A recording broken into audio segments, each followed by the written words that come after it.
Hello दोस्तों, ये कहानी स्वार्थ पर है। जब स्वार्थ ज़्यादा हो जाता है तो किस अंत तक पहुंचता है वो आज जान लीजिए। एक बार एक सांप था, वो अपने बूढ़ा हो गया था तो अंत में वो शिकार विकार नहीं कर पाता था, किसी को चूहा इत्यादि कोई मार के नहीं खा पा रहा था। तो उसने सोचा कि कोई युक्ति निकाली जाए, नहीं तो प्राण बचने मुश्किल है। तो उसके इधर एक बगल में तालाब था, तो वहाँ पे बहुत सारे मेढक रहते थे। वो मेढकों के पास पहुंचा तो मेढकों ने कहा, यार ये तो सांप है और यहाँ ये क्या करने आ रहा है। तो उसने पूछा, महाराज आप कैसे यहाँ। तो उसने कहा, अपने मेढकों के राजा को बुलाओ। तो मेढकों के राजा आया। उसने कहा कि हमको एक श्राप मिला है। हम एक उद्यान में थे, वहाँ पर हमने एक बच्चे को मार दिया, तो श्री कृष्ण ने हमको श्राप दिया है कि 1 वर्ष के अंत में तुम्हारी मृत्यु हो जाएगी।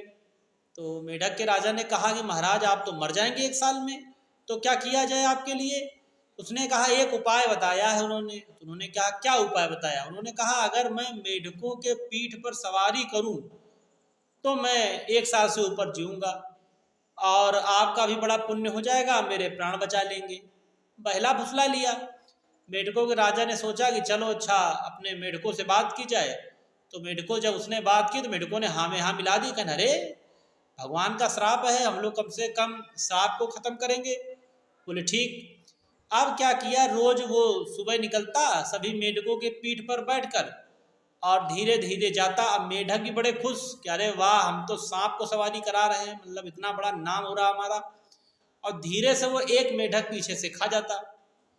मेढक कोई गिनती तो जानते नहीं थे कि इतने कितने लोग बाहर गए हैं, तो काउंट करो भाई 20 आदमी अंदर आए कि नहीं है, ऐसा था नहीं।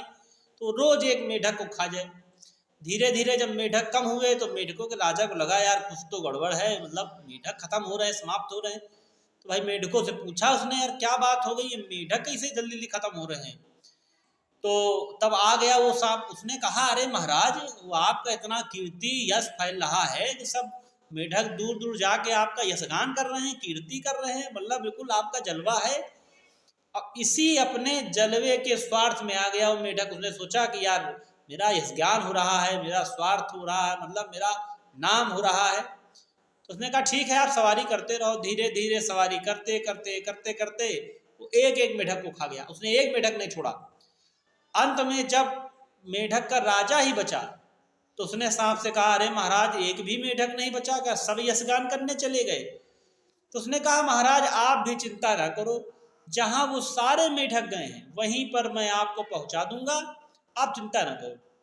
और उस मेढक पर भी वो सवारी करने लगा और सवारी करके उसे भी खा गया। इस कहानी से हमें 2 शिक्षाएं मिलती हैं।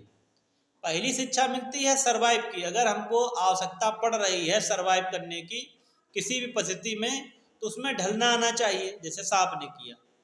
और दूसरी क्या है, दूसरी ये है कि अगर हम किसी के राजा हैं या किसी का हमको हित समझना है, अपने स्वार्थ से ऊपर हमको जा करके समझना चाहिए। ऐसा तो नहीं कुछ नुकसान हुआ जा रहा है। मेढकों के राजा ने अपने स्वार्थ को ही ऊपर समझा, उस स्वार्थ के चक्कर में आकर उसका विनाश हो गया। तो हमें भी अपने समाज और परिवार के लिए अपने स्वार्थ को छोड़ना चाहिए। मैं आलोक कुमार तिवारी, आप मेरा चैनल फॉलो करें, कमेंट करें, शेयर करें, लाइक करें। बहुत बहुत धन्यवाद।